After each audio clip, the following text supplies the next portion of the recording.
Okay, let's start the quiz. Let's have a look at how we go with this. First of all, we'll have to share the screen, if we can do that. And we'll do that now, just like this.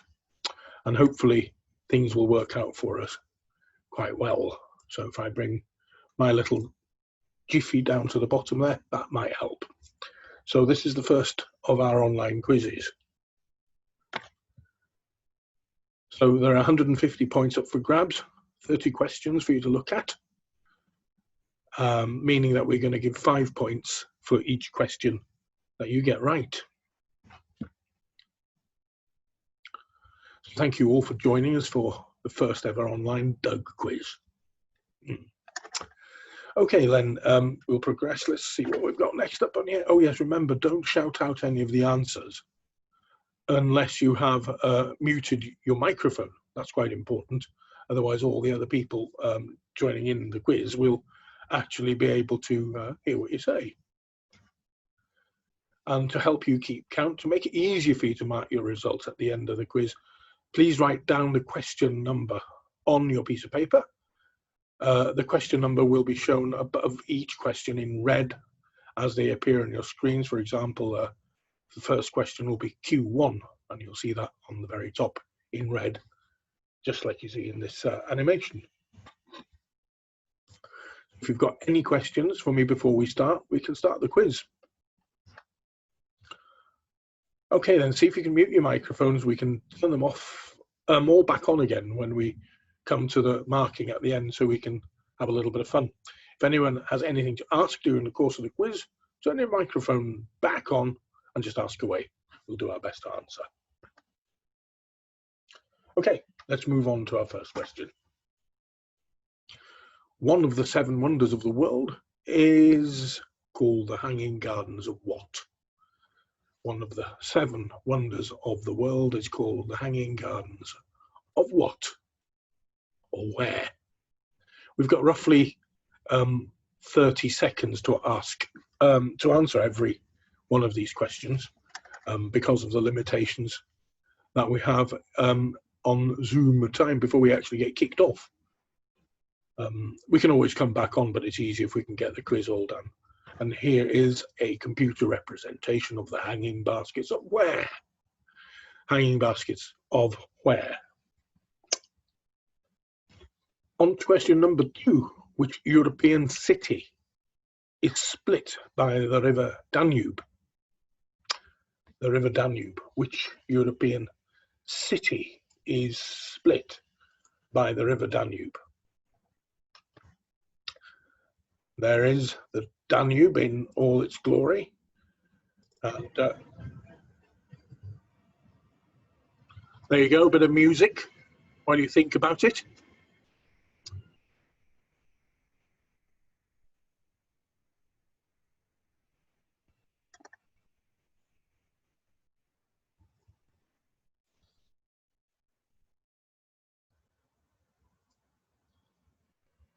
Oh yeah, nice as it is.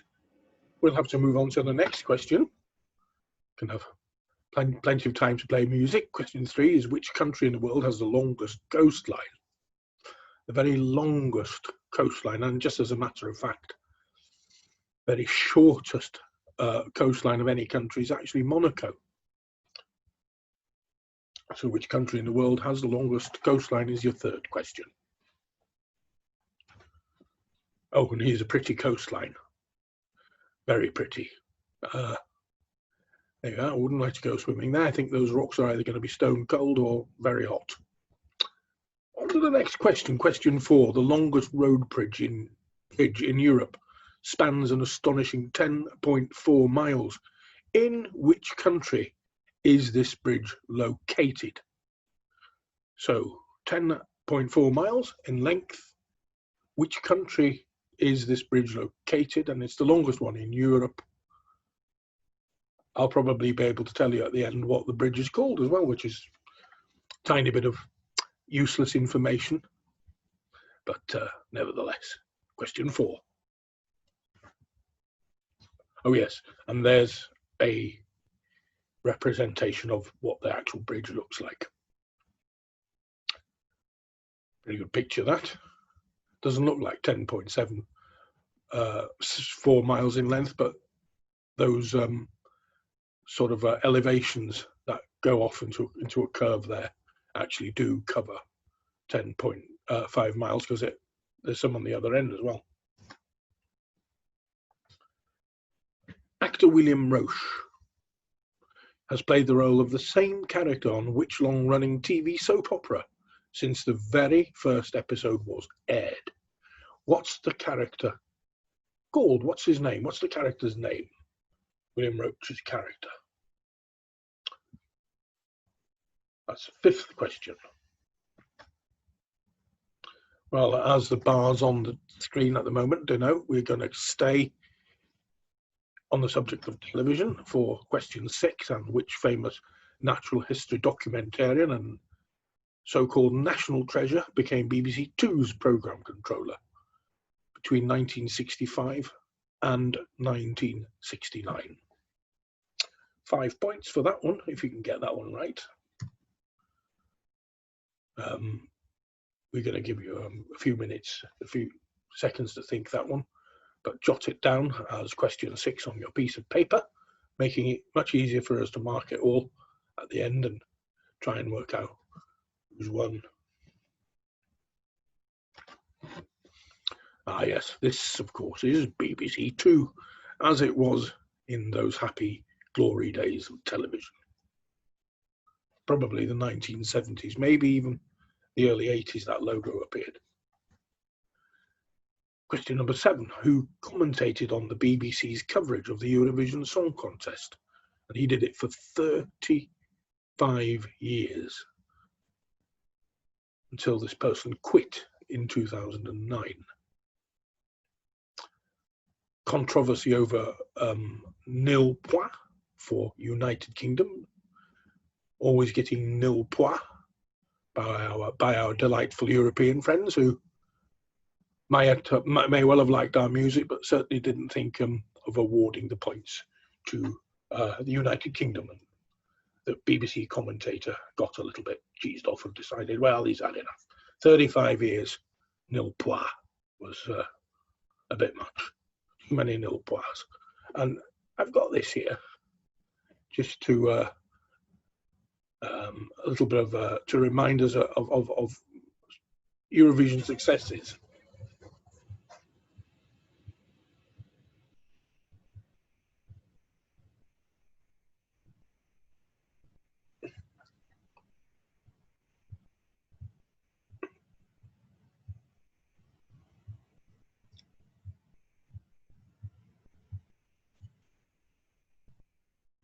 Bucks Fizz there, and Making Your Mind Up. They won in 1981, all the way back in 81, with that song called Making Your Mind Up. They had a very good musical career after that too. Question number 8 is this one. Florence Nightingale appeared on which British banknote? It may well be fair to say it was on the reverse side of the British banknote, the back end, with the old Queen being on the front, of course, but Florence Nightingale appeared on which British banknote? We're going to stay with currency for question 9 as well, because the Duke of Wellington appeared on which British banknote? The Duke of Wellington appeared on the reverse end, the back, of which British banknote?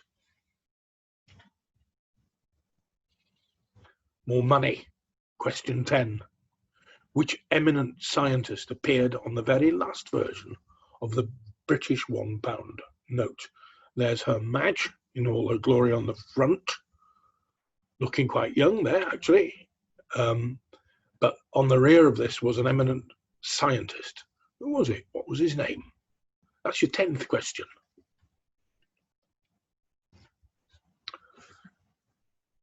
Question 11. Before the Irish Republic joined the European Union and the Eurozone, which is the currency zone, what was the name given to the Irish unit of currency before they did this? They had their own unit of currency. What was it called? The Irish So that's your 11th question. Legs 11. It's like bingo almost now, isn't it? On to 12. What was the pre-Eurozone national currency of France? The pre-Eurozone national currency of France. What was it?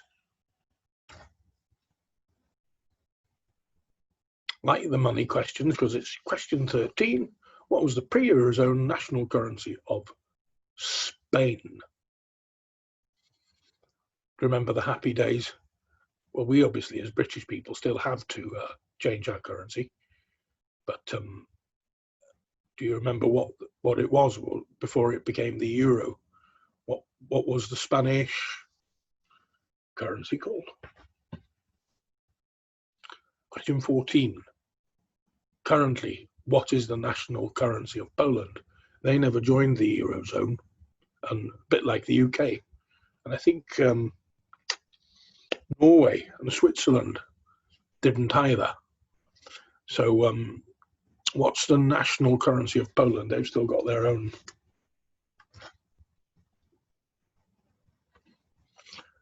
Bit of a different question. In which UK city is a National Railway Museum? The National Railway Museum is in which UK city? And here's a magnificent picture of the absolutely beautiful mallard. A friend of mine visited the York, the museum. I've just put my foot in it. The museum in the National Railway Museum. And when he was 15, he stuck a piece of chewing gum somewhere up on the wheel arches of this particular train. And believe it or not, all these years later, because he's in his 60s now, chewing gum's still there. He's been unchecked, believe me. In which country, question 16, are there 6 villages, one called Silly, 6 villages called Silly, 12 villages called Billy, and 2 villages called Pratt? Yes, LOL, laugh out loud. It's true, there are. In which country? And there is the village of Pratt, and I can certainly think of worse places to visit. It looks quite nice.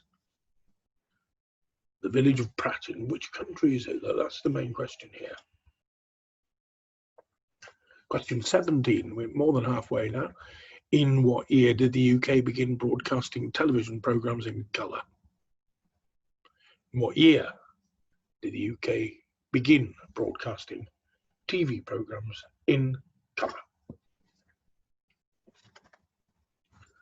Move that down there. We can. We think we're going to go have some musical questions now. We can maybe.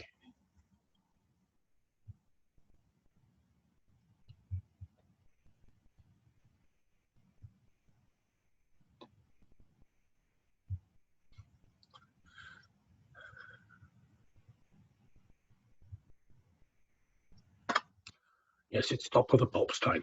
So question 18. Which song features the following lyrics? Wearing the face that she keeps in a jar by the door. All I need is the name of the song, but it would be great if you could name the artist as well. Wearing the face that she keeps in a jar by the door. Which song features those lyrics? More lyrics. So we can have a little quick listen of those if this thing loads up for me. There you go. Which song features the following lyrics? It doesn't make a difference if we're ready or not. We've got each other, and that's a lot. For love, we'll give it a shot.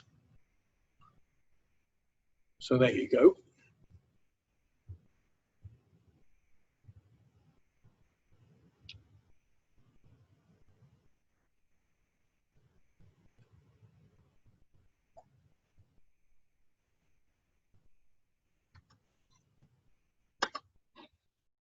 There you go. We're into question 20.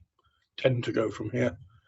And down the waterfall, Wherever it may take me, I know that life won't break me when I come to call. Used to be a program called Name That Tune. Oh, name that tune. If we can name the artist, that'd be good as well.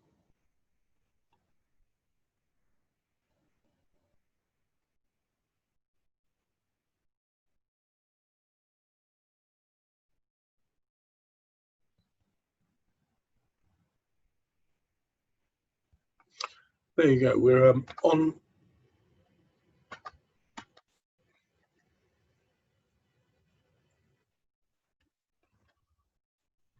We'll move on to question 21. Oh, this was a £1 million question on Who Wants to Be a Millionaire. What type of creature can be affected by the Isle of Wight's disease? Isle of Wight's disease. Is it A, horses? Is it B, honeybees? Is it C, cats? Or is it D, cattle? £1 million question. Can you imagine the pressure?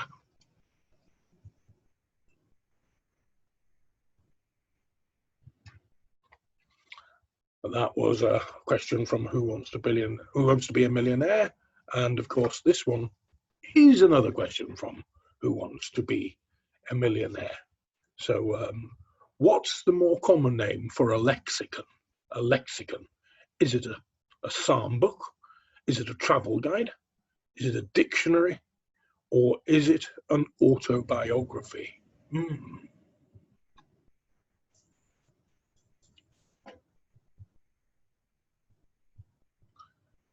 This is the £64,000 question on Who Wants to Be a Millionaire. What's the more common name for a lexicon? No, not a Mexican, a lexicon. So, in the TV series Planet of the Apes, name the actor who played the part of the friendly chimpanzee called Galen. The friendly chimpanzee called Galen. So have we got that one? In the TV series Planet of the Apes, name the actor who played the part of the friendly chimpanzee called Galen. And this is Galen. And this is the theme from the program.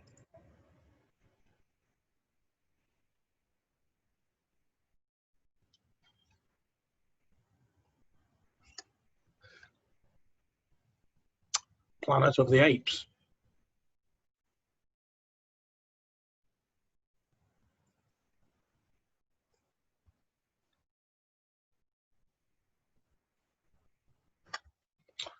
There's another picture of Galen there.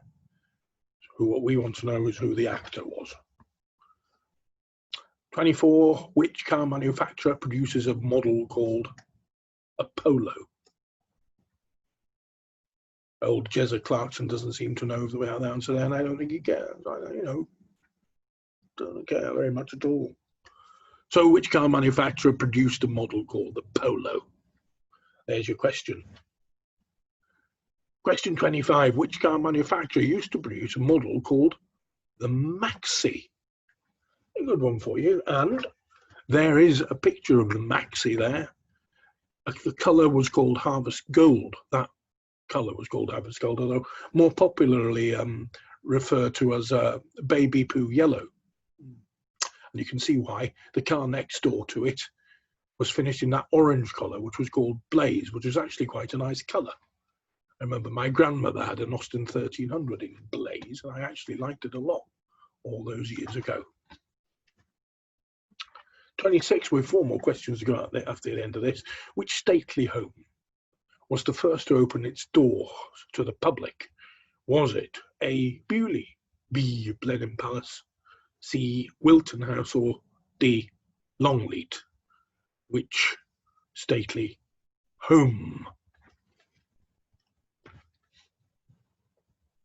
Oh, and there's our family holiday to Norfolk, and we sort of gate crashed a stately home and parked on the lawn and took a picture of my car. I quite like that car. It looked quite nice in front of the house, I thought. Anyway, question 27, in which country might you be offered some ouzo? Some ouzo, and it's just good for me to say. We all know, of course, that ouzo is a type of drink. So in which country might you be offered some ouzo? And there it is, with quite a spectacular azure blue sea backdrop there, and that cloudy looking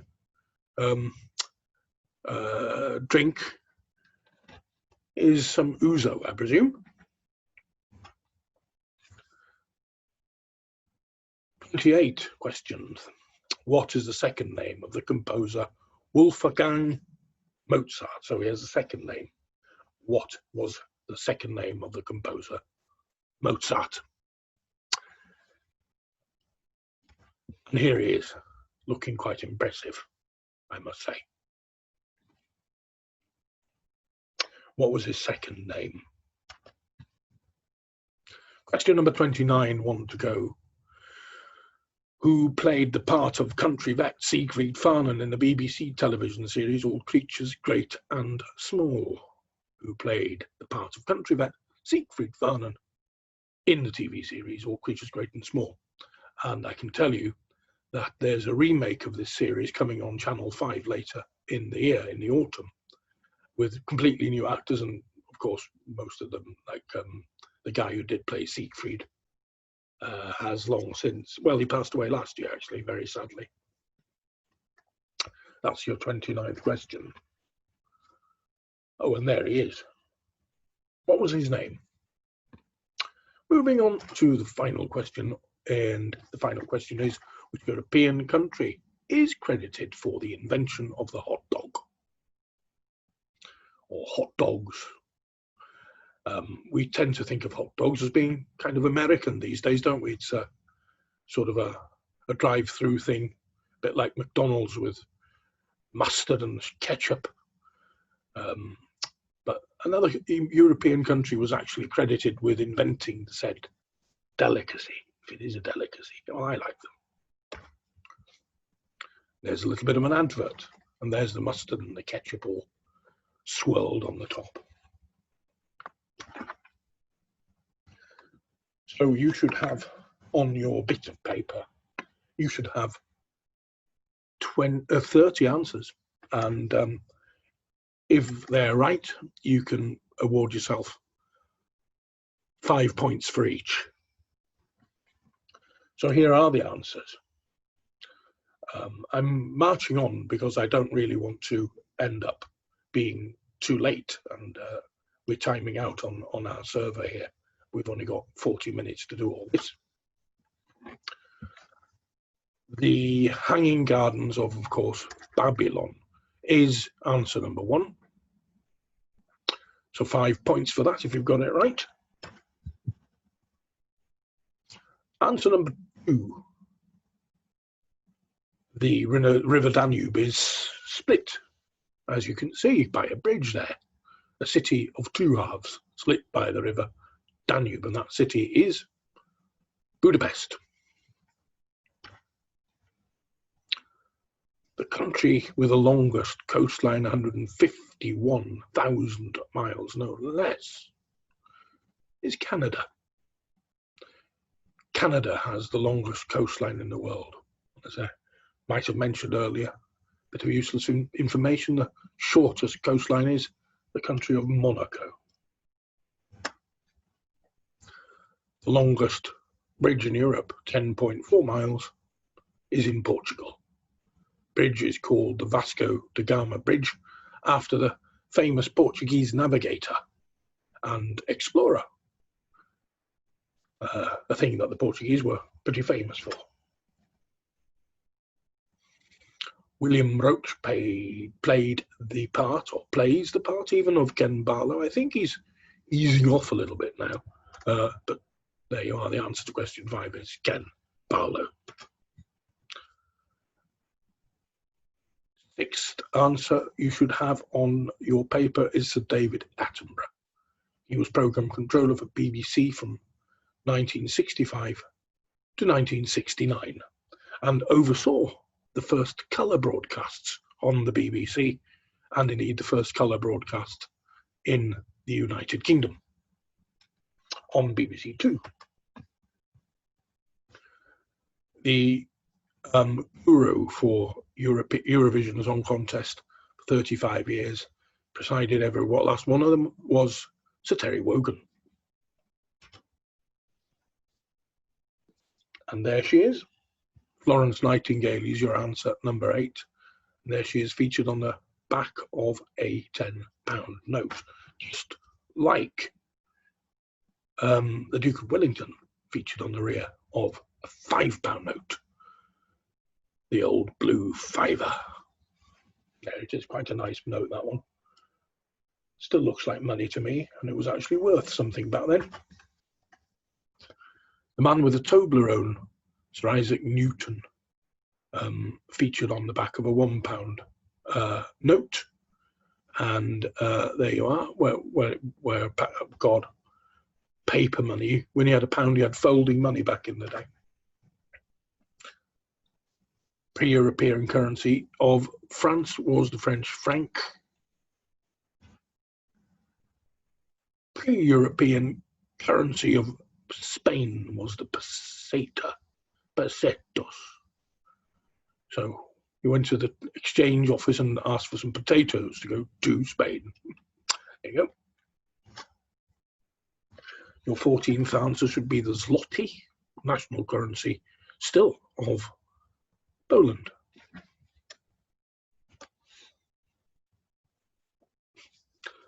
The National Railway Museum, of course, is in York.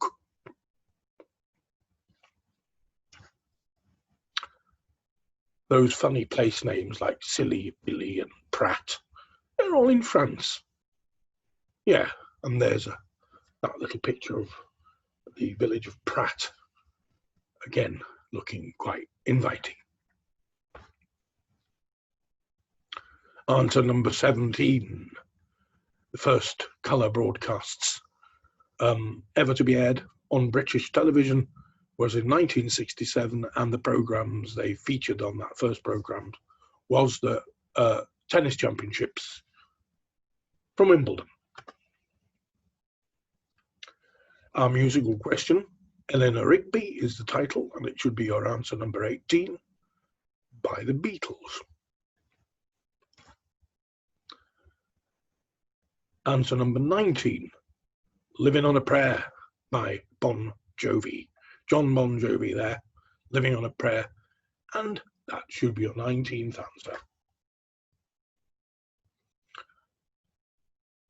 The beautiful song Angels by Robbie Williams should be your 20th answer. Now, the creatures that were most unfortunately affected by the Isle of Wight's disease were honeybees. Apparently the Isle of Wight's disease was some kind of fungal infection that destroyed the bees. Not very good for people who like honey, and certainly not very good for the bees. If you're a well, I'll get it right in a minute, a lexicographer, then you're a person who produces dictionaries. And a lexicon is actually just another word for a dictionary. Answer 23, from the Planet of the Apes. The man who played the part of Galen was Roddy McDowall in the television series, and he played the part of Caesar amongst others in the films as well, including the film featuring Charlton Heston, which was the very first one. He was also, Roddy McDowall had a leading role in that. If you remember when he rode along the sandy beach and came across the Statue of Liberty, and he's very upset when he learns that humanity is use atomic weapons to destroy itself, and he goes, damn you all to hell. Do you remember that? Very dramatic. Our company who produces the Polo is, of course, Volkswagen. and the car company produced a maxi is Austin, or you can say British Leyland, or BL. There's a logo there, and that's your 25th answer. Wilton House was the first house to open to the public. They did it for a very specific reason. It was to avoid inheritance tax. Apparently, if you opened the your stately home, if you're lucky enough to own one, to the general populace, then you would be granted, you would not have to pay inheritance tax upon your passing. But unfortunately, if you had money or land or any other assets, which you probably did if you lived in one of those things, you had to pay taxes like the inheritance tax like everybody else, which is one of the reasons that big houses fell into disrepair. Ouzo is a sort of national drink, of course, of Greece. That's your 27th answer. Now then, Amadeus is the second name of Wolfgang Amadeus Mozart. That's the last but one answer for you. And Germany is your answer number 30. And I forget what the question was, but Germany is certainly the answer. So if you've got Germany down as your 30th answer, then grant yourself 5 points. Well, it is actually, well, it will be later on. I think I fancy a quick pint there, but they look like overfilled lattes, don't they, to be perfectly honest. But beer time for good old Doug coming up shortly. There's a proper one, a real beer. And look, in front of me, my wallet, so I must have had to buy that for myself. So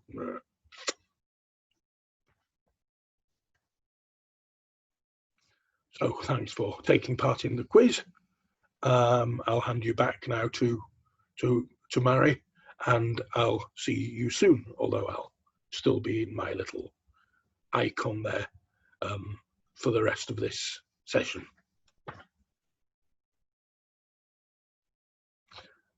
So I'm going to stop sharing the page now, and that's it. All being well, that's all from me. So thanks for taking part.